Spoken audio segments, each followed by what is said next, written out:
주님은 그리스도시요 살아계신 하나님의 아들이십니다.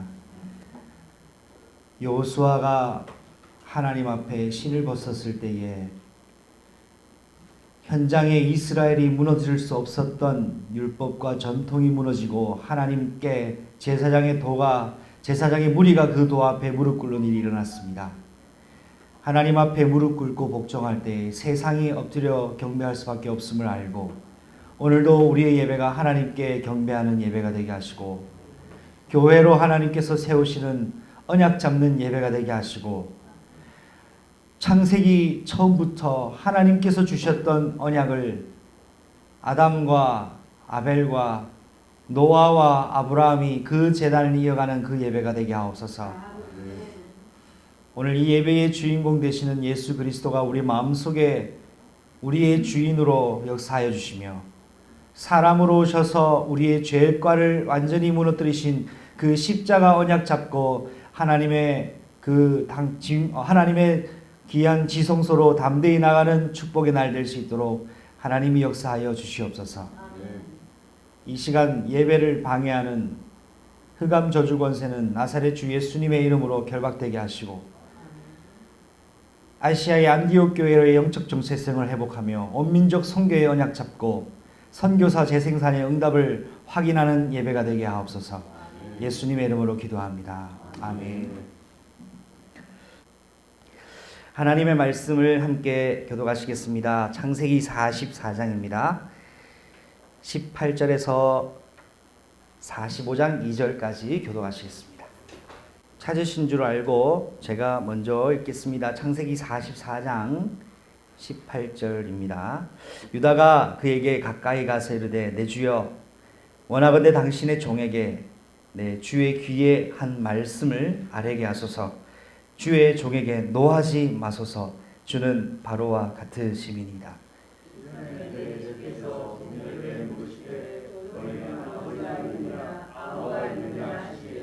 우리가 내 주께 아뢰되 우리가 아버지가 있으니 노인이요 또 그가 노년에 얻은 아들 청년이 있으니 그의 형은 죽고 그의 어머니가 남긴 것은 그뿐이므로 그의 아버지가 그를 사랑하나이다 하였더니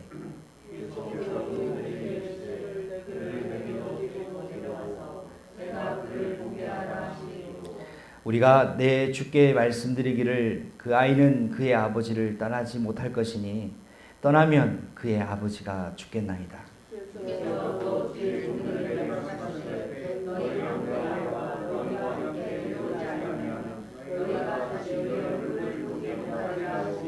우리가 주의 종 우리 아버지에게로 도로 올라가서 내 주의 말씀을 그에게 아뢰었나이다.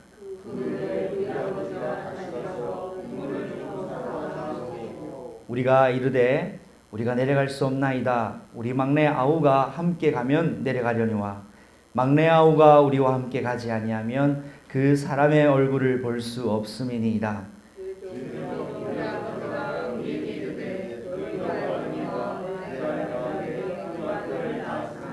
하나는 내게서 나갔으므로 내게 말하기를 틀림없이 찢겨 죽었도다 하고 하여 내가 그 지금까지 그를 보지 못하였거늘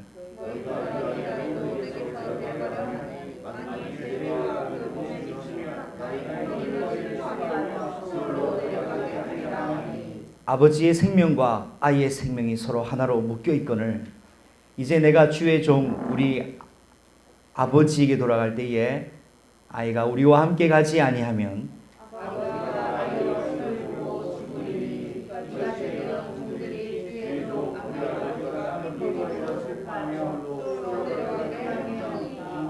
주의 종이 내 아버지에게 아이를 담보하기를 내가 이를 아버지께로 데리고 돌아오지 아니하면 영영이 아버지께 죄짐을 지리이다 하였사오니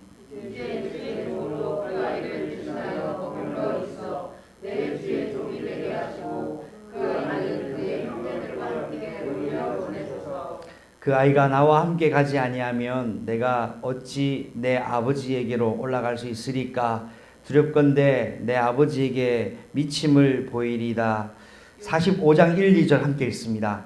요셉이 시종하는 자들 앞에서 그 정을 억제하지 못하여 소리질러 모든 사람을 자기에게 물러가라 하고 그 형제들에게 자기를 알리니 그때 그와 함께한 다른 사람이 없었더라. 요셉이 큰 소리로 우니 애국 사람에게 들리며 바로의 궁중에 들리더라. 아멘. 말씀 받기 전에 한번 기도하겠습니다. 하나님 아버지, 창세기 말씀 본문을 통하여 오늘 우리 인생을 하나님 들여다보시는 시간 되게 하시고, 지금 일어나는 일들이 내게 일어날 일들임을 믿고 예고하시는 하나님의 말씀을 언약 잡는 시간 되게 하시고, 하나님의 시간표를 오늘 확인하는 날이 되게 하여 주시며 말씀으로 기준을 삼는 인생 되게 하여 주시옵소서. 예수님의 이름으로 감사하며 기도합니다. 아멘. 오늘 말씀 제목은 생명 건 기도의 뜻을 돌이키시는 하나님입니다.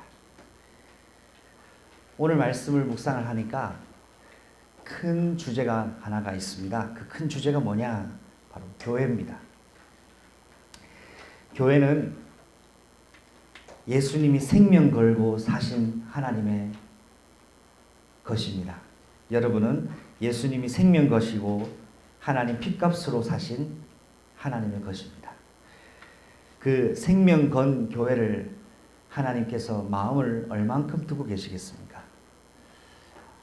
아무리 여러분이 무가치하다고 느껴진다 할지라도, 내가 볼 때 저 상대방이 좀 연약해 보이고 좀 가치 없는 사람처럼 보여질지는 몰라도 예수님은 그 사람을 구원하시려고 자신의 몸을 드리고 피 흘리고 그 사람을 사셨습니다.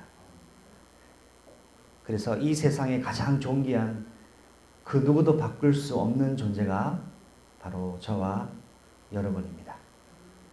이 세상에서 가장 가치가 있다면 그것은 바로 교회입니다. 여러분은 예수 그리스도의 교회로 부름을 받았습니다. 대통령보다 더 큰 축복이요, 수십억 억만 장자보다 더 큰 축복을 받은 것이고, 창조주 하나님이 여러분에게 그 어떤 것도 바꿀 수 없는 최고의 축복을 저와 여러분에게 주셨습니다. 이것이 바로 교회입니다. 오늘 내용은 드디어 요셉은 가족들에게, 형들에게 자신이 살아있음을 밝혀 알려주는 아주 눈물스러운, 눈물의 감격이 있는 드라마틱한 내용을 담고 있습니다. 그동안 어려움과 외로움과 누명과 아픔과 상처와 버림과 미움과 시기와 정말 이 세상에 나 태어난 것 자체가 너무나 괴로웠던 그 모든 것이 한순간에 마무리되고 없어지고 치료되고 회복되고 바뀌어지는 본문이 오늘 44장과 45장의 본문입니다. 오늘 이 본문을 통하여 하나님이 여러분에게 말씀하시는 바가 들려지는 날이 되시기를 바랍니다. 첫 번째입니다. 주권자의 마음을 움직이는 간청이 있습니다. 요셉은 베냐민을 잠깐이라도 더 자기 곁에 두고 싶었습니다. 아무에게도 방해받지 않고 둘만의 시간을 가지고 싶었습니다. 그런데 곡식을 가지고 다시 돌아가야만 합니다. 이 마음에 요셉은 베냐민을 어떻게 자기 곁에 둘 수 있을까를 생각했습니다. 그래서 일을 한 가지 꾸미지요. 그 일을 꾸민 것이 바로 내가 자주 쓰는 은잔을 분실했다는 것을 알려줘야 되겠다 해서 형제들이 모르게 은잔을 베냐민의 자루에 숨기고는 사람들에게 이야기를 합니다. 내 은잔이 사라졌으니까 누가 훔쳤는지를 찾아내라 부릅니다. 이제 아버지 품에 돌아가는 형제들은 아버지가 기뻐할 모습만 상상하면서 아버지가 있는 고향으로 갈 즈음에 애굽을 떠날 즈음이었습니다. 갑자기 경비원들이 쫓아와서 길을 멈춰라는 겁니다. 여러분, 일을 진행할 때 이제 이렇게 되면 순조롭게 일이 진행되겠구나 라고 할 때 갑자기 다 된 밤에 콧바뜨릴 때 여러분 마음이 어떻습니까? 이것만 하면 되는데 왜 갑자기 브레이크를 걸까? 자, 멈춰라고 하고는 우리 주인의 은잔이 분실되었으니 너네들 중에 그 은잔을 훔친 자가 있을 것이다 라고 황당하고 생각지도 못한 일을 하게 됩니다. 이때 형제들은 주님, 주인님, 우리는 훔친 적이 없습니다. 우리의 결백함을 당신이 확인해 보십시오 라고 합니다. 그래서 모든 자료를 풀고 검사를 할 수 있도록 만반의 준비를 합니다. 형제들은 우리가 훔친 적이 없기 때문에 결코 안 좋은 일이 생기진 않을 거라고 안심하고 안도합니다. 그런데 뜻밖의 일이 일어납니다. 검사를 하는 그 경비원 하나가 은잔을 발견하는데 그 은잔이 베냐민의 자루에서 발견이 된 겁니다. 형제들은 너무나 궁금하고 너무나 황당해서 베냐민에게 묻습니다. 이게 도대체 무슨 일이냐? 혹시 네가 훔쳤냐? 형님, 난 훔친 적이 없습니다. 이유야 어찌됐든 간에 그 형제들 중에 가장 리더 역할을 했던 유다는 얘들아, 지금 여기서 이러고 있을 게가 아니라 우리 다시 총리님께 가서 우리의 결백함을 말씀드리자. 그렇게 하는 것이 가장 좋을 것 같구나 해서 다시금 애굽 왕궁으로 들어가게 됩니다. 애굽 왕궁에 들어갔을 때 요셉의 표정이 웃으며 반겼겠습니까? 화가 나는 표정이겠습니까? 화가 난 표정입니다. 여러분, 우리가 어떤 사람들하고 화해를 하고 사과를 할 때 나는 사과하는데 상대방이 계속 화가 난 표정으로 나를 받아주지 않으면 그때 느끼는 마음은 사실 쉽지 않아요. 안 그렇습니까? 그런데 식탁을 마주하던 우리에게 친절을 베푸던 그분이 이제는 우리를 원수같이 보고 있습니다. 이때 유다가 제일 먼저 뭐 했습니까? 내가 잘못한 게 없습니다 하고 하지 않고 바로 무조건 엎드려 버렸습니다. 내가 항복해 버렸습니다. 엎드려서는 오늘 우리가 이 잔을 훔치지 않았다는 것을 말씀드리고자 소상히 이야기를 하는 장면이 오늘부터 시작이 되는 거죠. 이때 여러분, 유다는 오늘 주권자 앞에 생명을 왔다 갔다 하게 할 수 있는 주권자입니다. 총리는 바로왕 같은 존재이기 때문이죠. 죽일 수도 있고 살릴 수도 있습니다. 가둘 수도 있고 석방시킬 수도 있습니다. 모든 결정권은 누구 손에 있습니까? 주권자인 총리 앞에 있는 겁니다. 여러분, 모든 생명은, 여러분의 인생에 일어나는 모든 일들은 여러분을 창조하신 주권자 손에 있다는 것을 기억하시기 바랍니다. 열심히 하는 것도 좋고 충성하게 하는 것도 좋고 최선을 다하는 것도 좋습니다. 그건 너무나 좋은 겁니다. 중요합니다. 그러나 마지막 결정은 누가 하신다? 하나님이 하시는 겁니다. 하나님이 집을 세우지 아니하시면 집을 세우는 자의 수고가 헛되다고 말씀하고 있습니다. 특별히 새롭게 출발한 과정에 예수 이름으로 축복을 합니다. 최상호 군, 김하영 양. 하나님이 세우시는 가정이 되시기를 축복합니다. 하나님이 세우는 가문이 되시기를 축복합니다. 우리가 아무리 화목하게 살자, 여보, 예쁘게 살자라고 해도 하나님이 화목하게 완성을 시키셔야 됩니다. 자, 우리 교회가 훌륭한 교회가 됩시다. 하나님 쓰시는 교회가 됩시다. 좋고 중요한 응답이고 고백입니다. 하나님께서 그렇게 세워가셔야 되는 겁니다. 하지만 하나님은 그렇게 하실 것입니다. 자, 이 주권자 주권자 요셉이 처벌할 수도 있습니다.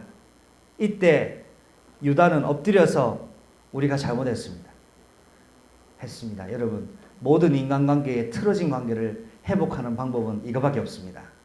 하나님과 나의 틀어진 관계를 회복하는 방법 이거밖에 없습니다. 내가 뭘 잘못하지 않았는데 나는 잘못 없지만 잘못했습니다 라고 하는 건 절대 관계 회복 안 됩니다. 무조건 어떻게 했습니까? 무조건 내가 잘못했습니다. 하나님, 내가 잘못했습니다. 여보, 내가 잘못했어요. 성도님, 제가 잘못했습니다. 이래야 회복됩니다. 오늘 유다는 잘못한 것이 없다 할지라도 자신이 잘못했다고 인정한 그 주권자의 선택에 신뢰를 하고 복종합니다. 그것이 중요합니다.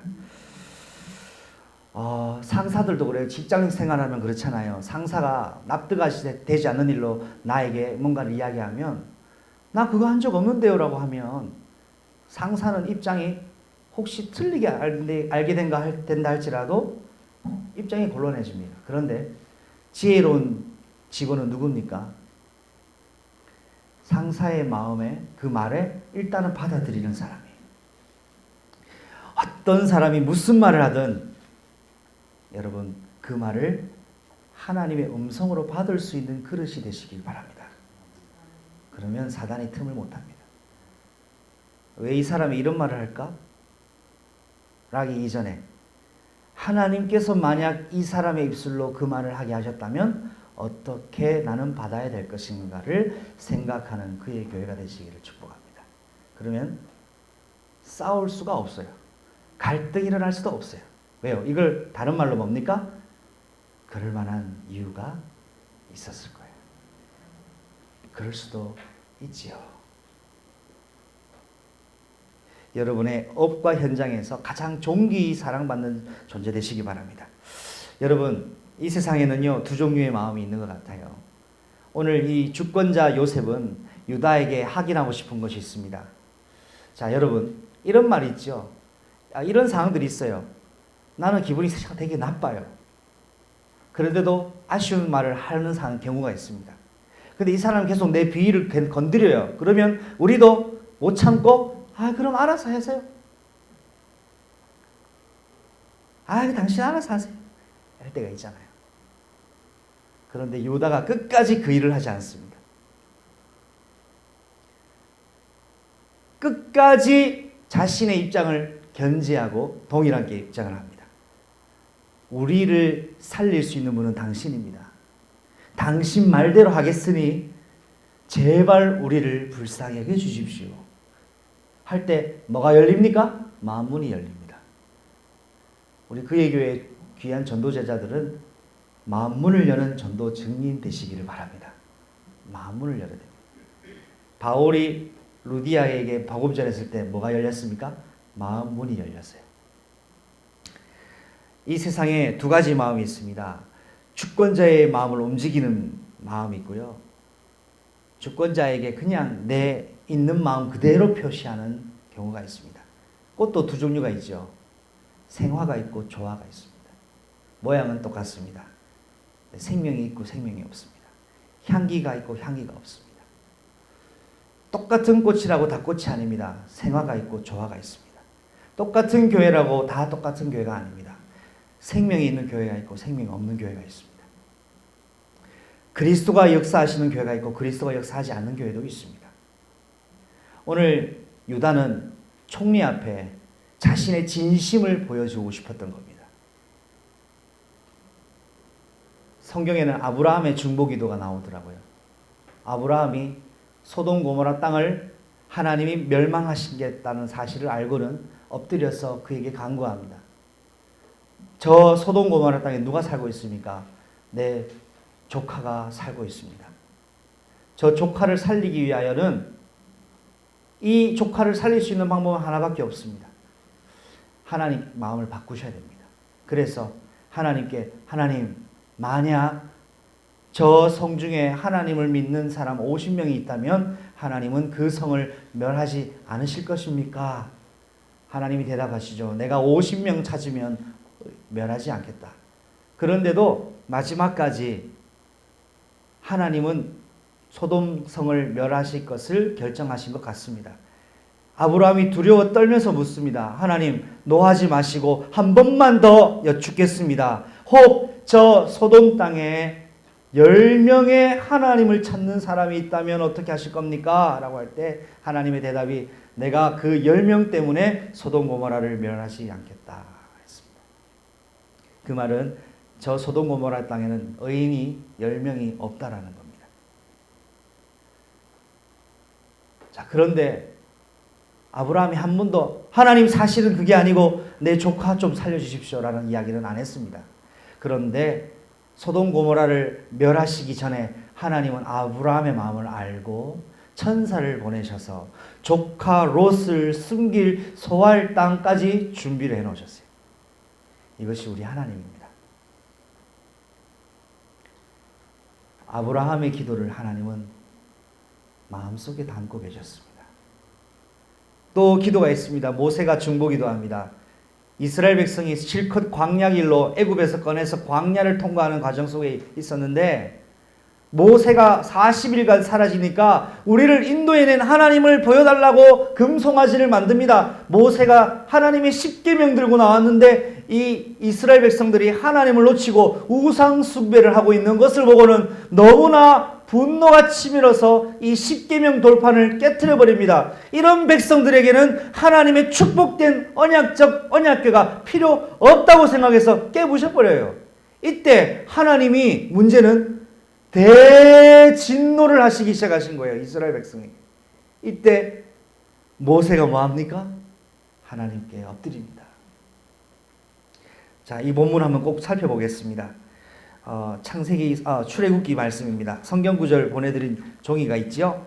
출애굽기 32장 30절에서 35절입니다.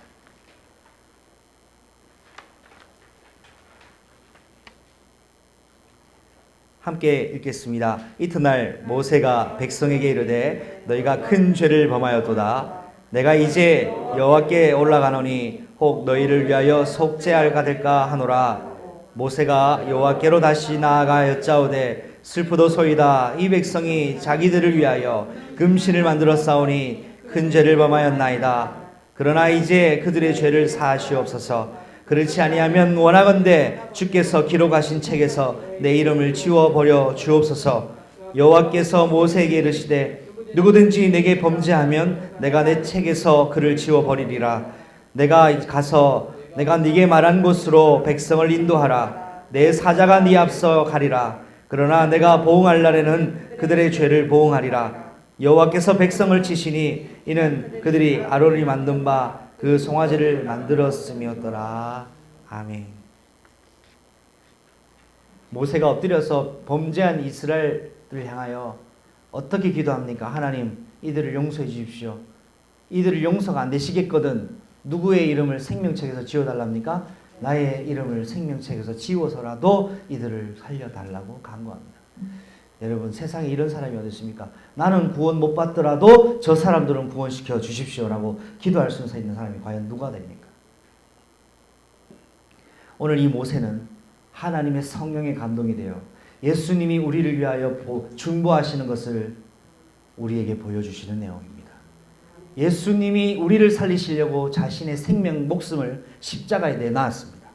왜? 나를 살리시려고. 이 죽음의 희생이 우리를 살리는 하나님의 생명의 성령의 법 속으로 영원히 들어오게 하신 겁니다. 여러분, 법적으로 하나님의 자녀가 됐다는 사실을 기억하십시오. 이렇게 주권자 앞에 엎드려 기도하니까 여러분, 근데 그냥 기도가 아니에요. 유다는 오늘 자기 생명을 목숨 바치고 간구합니다. 아브라함은 자기의 목숨을 바쳐서 조카 롯을 살려달라고 합니다. 모세는 자기의 생명책의 이름을 지워버리면서까지도 하나님 이 백성을 건져달라고. 그런데요, 이 아브라함과 모세와 유다가 정확하게 알았던 것이 있어요. 주권자의 마음을 알았어요. 자기가 죽고 싶어서 그랬을까요?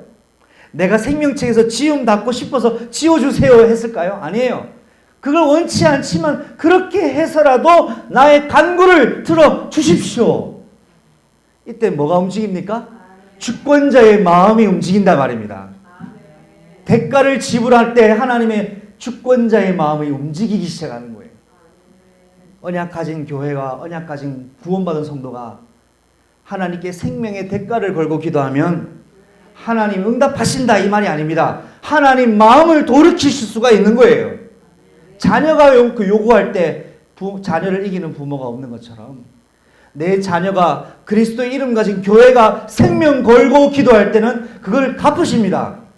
이걸 지금 가지고 우리는 어디에 적용해야 됩니까?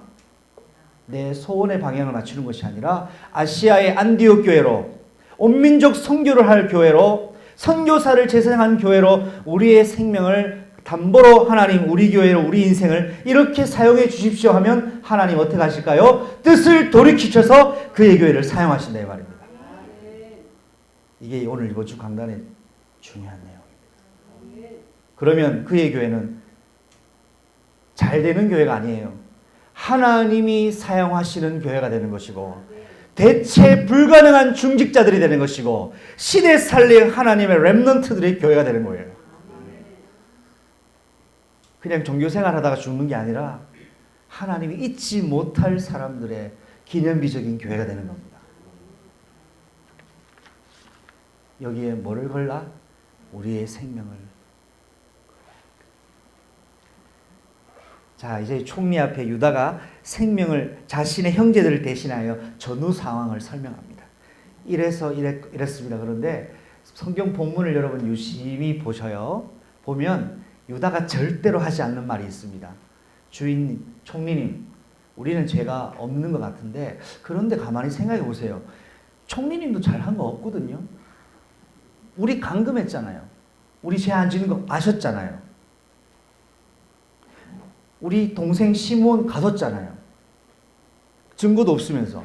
그거는 자기도 생각하셔야죠. 라고 하면 총리 마음이 기분이 싹 가시는 거예요. 이거 봐라. 되는 거예요. 근데 유다가 절대로 얘기 안 합니다. 총리가 잘못한 건 이야기 안 합니다. 왜요? 왜 그럴까요? 총리의 마음을 상하지 않도록. 왜? 총리는 갑이고 나는 을이기 때문이에요. 하나님은 갑이세요. 맞습니까? 나는 을이에요. 하나님 나 기도했는데 응답 안 해주셨잖아요. 하나님 뭐라 합니까? 이것 봐라. 은혜도 모르는 것이 됩니다. 여러분, 유다가 지혜로운 것 같아요. 총리가 실수했던 것은 절대로 얘기 안 합니다. 총리 당신의 선택을 원합니다. 그리고 유다가 왜 이거 안 물은지 아십니까? 이게 중요합니다. 당신은 그래도 이거 잘못했잖아요. 이렇게 하지 않는 이유가 있습니다. 여러분 싸울 때 절대로 너는 이거 잘못했잖아 얘기하지 마세요. 관계를 회복하려면 무조건 받아주세요. 그 사람이 뭐라고 해도 다 받아주세요. 그래야 회복됩니다. 조건적인 수용은 또 싸우게 됩니다. 유다가 뭘 원합니까? 유다는 한 가지만 원합니다. 누구를 원하죠? 베냐민만 주십시오. 여러분 이것저것 기도할 거 없어요. 하나님께 한 가지만 두고 우리 일평생 기도하면 돼요. 이것저것 기도할 게 없어요. 다른 건 다 양보해야 돼요. 그러니까 유다가 다른 거 얘기 안 합니다. 총리님 어떤 선택을 하든 뭐만 달라고? 베냐민만 주십시오. 목에 칼이 들어와도 뭐만 달라? 베냐민만 달라. 그의 교회는 목에 칼이 들어와도 오직 그리스도 하는 교회가 되면 중동의 흑암을 무너뜨립니다. 유대인의 그 고지식함과 전통을 무너뜨릴 수 있습니다. 한 가지만 하면 돼요. 그의 교회는 찌르면 다 똑같은 말이 나와야 돼요. 오직 그리스도. 그리고 유다가 주인의 마음을 뒤흔들어 놓는 말 한 대가 있습니다. 뭐냐? 노인 아버지의 하나밖에 없는 아들을 뺏어가시면 안 됩니다. 마음을 뒤흔들어 버려요. 여러분 이런 영적인 증인이 되십시오. 하나님 마음을 흔들어 버리는 하나님 자녀가 되십시오. 하나님 마음을 움직일 수 있는 기도를 가진 비밀을 가진 자녀가 되시기 바랍니다. 자, 그리고 베냐민을 대상으로 해서 자기가 왜 감금되어야 될지를 이유를 말합니다. 노년에 얻은 노년에 아들 하나가 있었는데 그가 죽었다고 얘기하죠. 옛날에 있었던 상처를 얘기해 줍니다. 우리 아버지는 아들 하나가 있었습니다. 그런데 그 아들을 잃은 적이 있습니다. 그리고 그 사랑하는 어머니가 남긴 유일한 아들이 하나 있는데 이 아들이 바로 총리님이 붙잡으려고 하는 그 아들입니다. 만약 이 아들이 아버지 품으로 돌아오지 못할 경우에 아버지의 생을 마감하실 수가 있습니다. 라고 보고를 했죠. 이걸 통하여 우리는 오늘 영적인 사실을 꼭 잡아야 됩니다. 이 내용을 오늘 유다가 총리 앞에서 간절히 간구하죠. 교회의 중보자가 되시는 그리스도가 성부 하나님 앞에 오늘도 저와 여러분을 위하여 마음으로 말할 수 없는 탄식으로 기도하고 계시는 내용이에요. 그래서 로마서 8장 26절과 29절에 우리의 마음을 살피시는 성령께서 말할 수 없는 탄식으로 우리를 위하여 기도하고 계신다고 말씀하고 있습니다. 그래서 첫 번째 결론은 생명의 주권자 앞에 교회는 기도할 수 있는 신분을 매일 회복해야 됩니다. 매일 기도의 단 앞에 서야 됩니다. 안 되는 불신앙과 내 상처에 매물려 있지 말고 기도할 수 있는 신분을 그때 회복하십시오. 매일 회복해야 됩니다. 기도할 수 있는 신분. 히브리서 10장 19절 함께 읽겠습니다.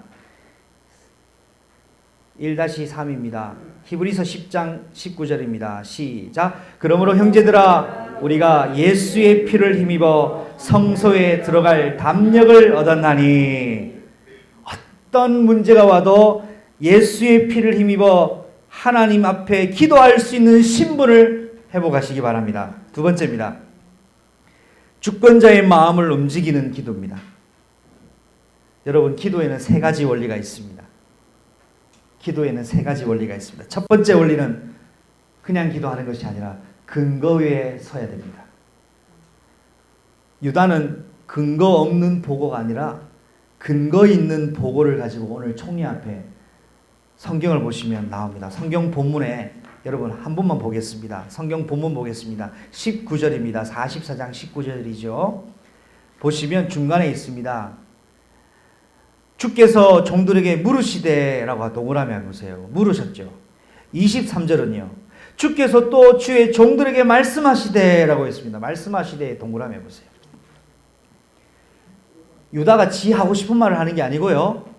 그때 이렇게 물으셨는데 이렇게 말씀드렸고 이렇게 말씀하셔서 이렇게 했습니다라고 근거를 대고 하나님 앞에 그러니까 총리 앞에 이야기를 하는 거예요. 하나님 앞에 근거를 대고 기도하십시오. 두 번째 기도 원리입니다. 언약을 가지고 기도해야 됩니다. 근거는 기도할 이유라면 언약은 기도의 내용입니다. 주권자가 질문한 내용과 말씀한 내용을 정확하게 알고 요렇게 해라 하셔서 요렇게 했습니다. 요렇게 하라 하셨는데 요렇게 안 됐지만 이렇게까지 왔습니다. 라고 언약의 내용을 이야기하는 거예요. 말씀하신 거를 얘기하는 거예요. 기도 제목은요. 이것저것 아니라 하나님이 말씀을 통해 주신 기도 제목을 내 언약으로 기도 제목으로 잡아야 돼요. 그래야 이루셔요. 기도의 3원리가 뭡니까? 기도에는요. 분명한 목적이 있어야 돼요. 응답되면 되고 안 되면 안 되고 이거 아니라 분명히 오늘 베냐민을 나는 데려가야 됩니다. 라는 목적이 있어야 돼요. 그의 교회는 분명히 이 하나님의 목적으로 응답이 되어져야 됩니다. 목적이 있어야 돼요. 기도에는 목적이 있어야 돼요. 그래서 유다의 강구의 목적은 나는 죽더라도 베냐민은 아버지 품으로 돌려보내는 거예요. 기도의 세 가지 원리를 기억하세요. 근거가 있어야 되고 언약의 내용이 있어야 되고 목적이 있어야 됩니다. 이거 없으면 마태복음 6장 7절 말씀에 중언부언하는 기도입니다. 왜 베냐민을 돌려보내야 되는가를 총리에게 얘기합니다. 이것이 44장의 요절이자 클라이막스입니다. 44장 우리 말씀을 보겠습니다. 30절입니다. 읽어보겠습니다. 시작. 아버지의 생명과 아이의 생명이 서로 하나로 묶여 있거늘 이제 내가 주의 종 우리 아버지께 돌아갈 때에 우리가 우리와 함께 가지 아니하며. 여러분, 아버지의 생명과 베냐민의 생명이 하나랍니다. 이 말은 무슨 말입니까? 베냐민이 못 돌아가면 아버지가 죽고 어느 하나 죽으면 온전할 수 없는 생명관계를 말합니다. 생명관계는 그런 겁니다. 교회는 하나님과의 생명관계입니다. 하나님은 생명의 하나님이신데 교회가 죽어가는 걸 가만히 두지 않으시는 분이십니다. 다 살리시는 분이 하나님이십니다. 우리는 하나님과의 한 가지 생명으로 묶여 있습니다. 여러분 안에 무슨 생명이 있습니까? 예수 생명이 들어있습니다. 우리에게는 예수 생명이 있습니다. 하나님 아버지와 그의 교회의 생명은 하나로 묶여져 있습니다. 중요한 건 생명이 없는 게 문제지 생명으로 묶여져 있으면 자라고 성장하고 장성해서 아버지의 목적을 이룰 때가 있는 겁니다. 기어다니는데 너는 뛰지도 못하냐고 구박하면 그 아기 영적 문제 옵니다. 젖 먹어야 될 땐 젖을 먹어야 되는 거예요. 여러분의 때를 따라 하나님이 돕는 시간표가 있습니다. 내가 지금 공부할 때입니까? 공부에 최선을 다하면 됩니다. 너는 왜 아직도 취직도 못했냐고 하면 이거는 상처가 되는 거예요. 하나님이 때를 따라서 우리에게 허락하신 중요한 시간표 속에 내가 있습니다. 여러분 속지 마시고 틈 주지 마시고 언약 잡으세요. 지금 내가 있는 지금의 시간표, 우리 가정의 시간표, 가문의 시간표는 하나님의 가장 내게 허락하신 절대절명의 최고의 기회입니다. 왜 이게 하나님의 기회로 안 보이냐? 내 틀린 잣대로 보니까 그렇게 보이는 거예요.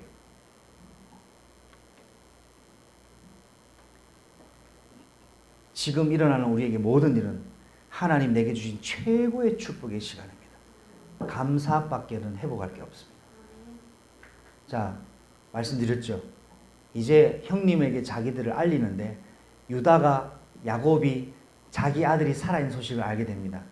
그동안은 죽을 것 같았습니다. 힘들었습니다. 내 인생은 왜 이렇게 꼬이기만 하냐. 자식 새끼들 보니까 하나도 소망이 하나도 없고 내 재산은 이제 다 바닥이 나고 이제 나는 죽게 생겼구나. 말년에 이게 뭐냐라고 했는데 말년에 완전 뒤집어지는 게 야곱 인생이에요. 야곱이 뭐 했습니까? 감사를 회복했어요. 기근인 줄 알았는데 기근이 아니었던 거예요. 이렇게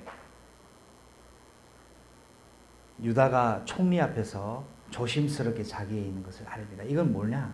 여러분, 예수님이 겟세마네 동산에서 기도할 때 하나님 내 뜻대로 하지 마시고 하나님 뜻대로 해달라고.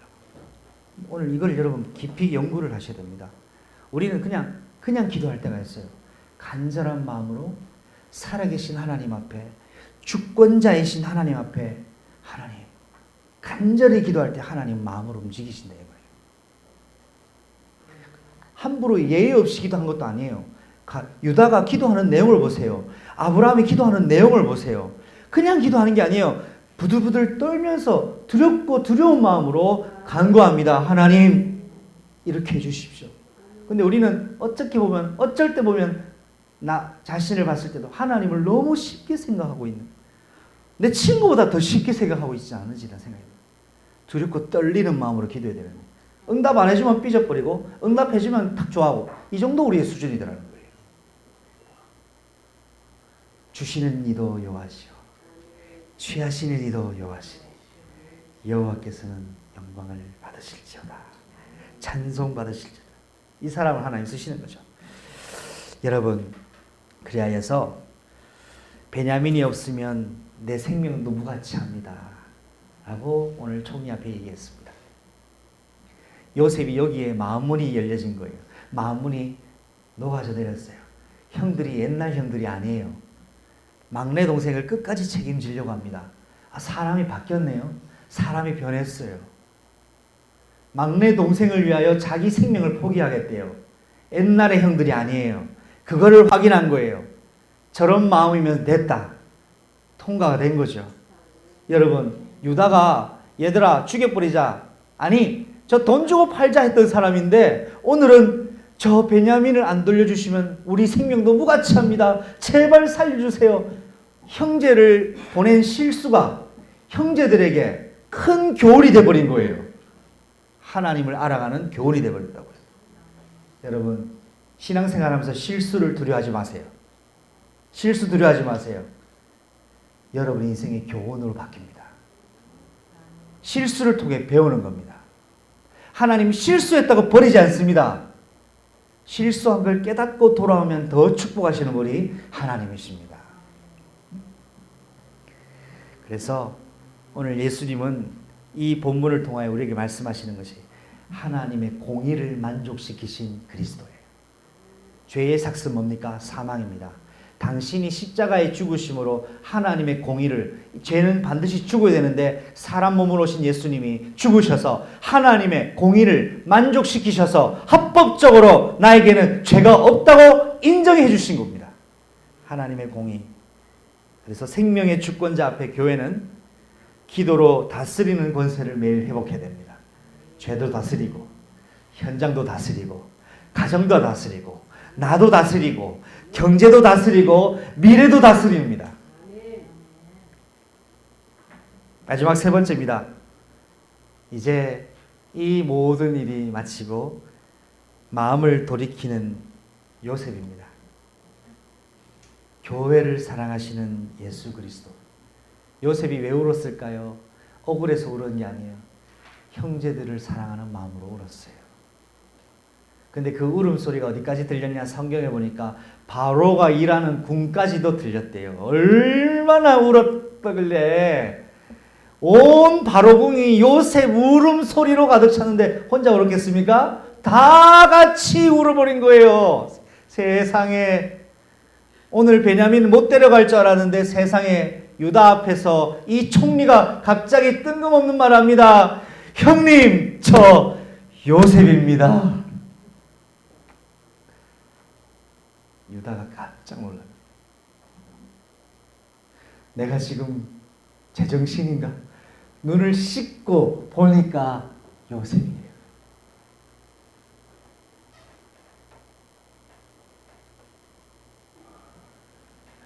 이때 나는 성경에는 안 나오는데 유다가 눈물을 왈칵 쏟았을 것 같아요. 왜? 자기는 이제 죽을 각오하고 빌었거든요. 근데 재판하는 사람이 내 가족이라. 눈물. 형님 유다도 울고 요셉도 우는데 옆에 있는 형제들은 박수 쳤고 있었겠어요? 같이 우는 거예요. 이걸 헬라어로 코이노니아라고 합니다. 성도의 진정한 사랑의 교제, 눈물의 교제. 이걸 에클레시아 교회라고 해요. 교회예요. 여러분, 오늘 이거는 의미가 있습니다.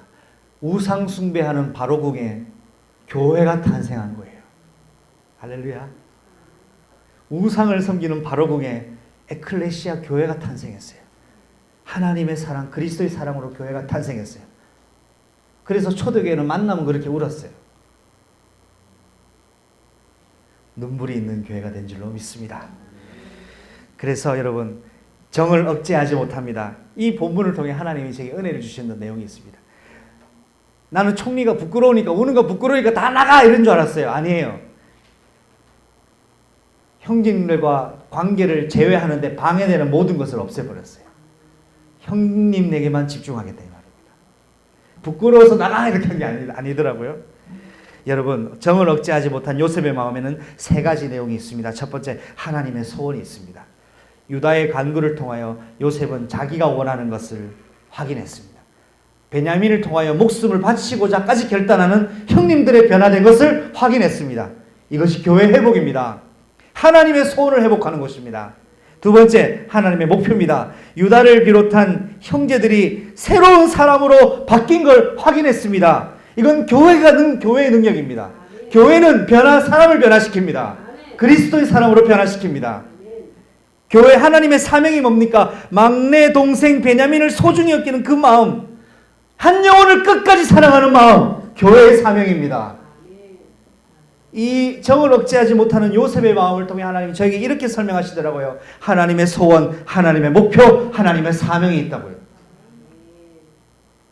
자신들에게 형들에게 자기를 알리는 이 요셉에게 하나님은 교회가 사수해야 될 것을 말하고 있습니다. 하나님과 나의 관계를 방해하는 모든 것을 제하여 버려라. 다 나가라 그런 거야. 이집트 인간들 다 나가. 우리 가족만 있을 거야.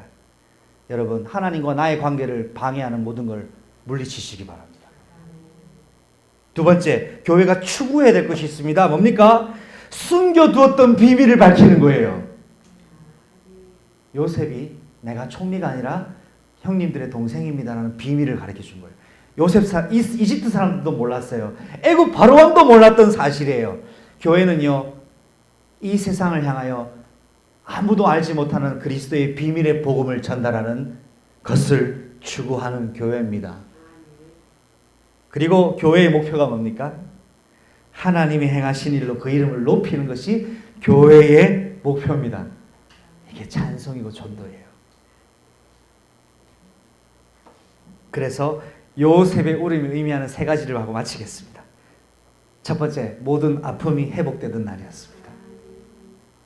두 번째, 모든 상처가 회복되는 그날이었습니다. 세 번째, 모든 관계가 회복되는 그날이었습니다. 생명의 주권자 앞에 교회는 불가능을 가능하게 하시는 기도의 능력을 매일 회복해야 됩니다. 그래서 세 가지 꼭 기억하세요. 교회의 중보자가 되시는 그리스도, 나의 중보자가 되시는 그리스도, 하나님의 공의를 만족시키신 나의 그리스도, 교회인 나를 사랑하시는 예수 그리스도, 눈물을 흘리면서까지 사랑하시는 그리스도입니다. 특별히 우리 새롭게 가정을 맞은 우리 귀한 가정에 교회가 세워지는 축복이 있으시기 바랍니다. 기도하겠습니다. 하나님 감사합니다.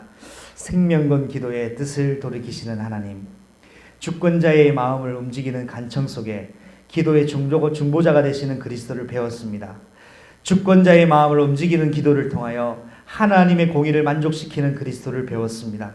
우리의 마음을 돌이켜 뜻을 바꾸시는 주권자를 통하여 얼마나 교회를 사랑하시는지를 깨달았습니다. 하나님, 그의 교회가 이번 주간도 생명의 주권자 앞에 기도할 수 있는 신분을 회복하게 하시고, 기도로 모든 걸 다스리는 권세를 회복하게 하시고, 불가능을 가능하게 하시는 기도의 능력을 회복하게 하여 주옵소서. 예수님의 이름으로 기도합니다. 아멘. 지금은 만왕의 왕이 되신 우리 주 예수 그리스도의 은혜와 우리를 끝까지 사랑하시는 성령 하나님의 영원하신 내주 인도 교통하심이 오늘 새롭게 가정으로 출발하여 예배 참석하는 자들과 그의 교회 모든 권속들 머리 위에 전 세계 선교 현장에 선교 사역을 감당하고 있는 선교사님들의 가족 머리 위에 또 교회 예배 참여하지 못하여 인터넷 방송을 통하여 예배드리고 있는 모든 자들 머리 위에 끝까지 기도할 때에 언약 잡고 기도할 때에 언약 주시는 성취하시는 하나님의 언약을 믿고 소망하는 자들 머리 위에 지금부터 영원토록 항상 함께 계실지어다. 아멘. 주 예수여 오시옵소서.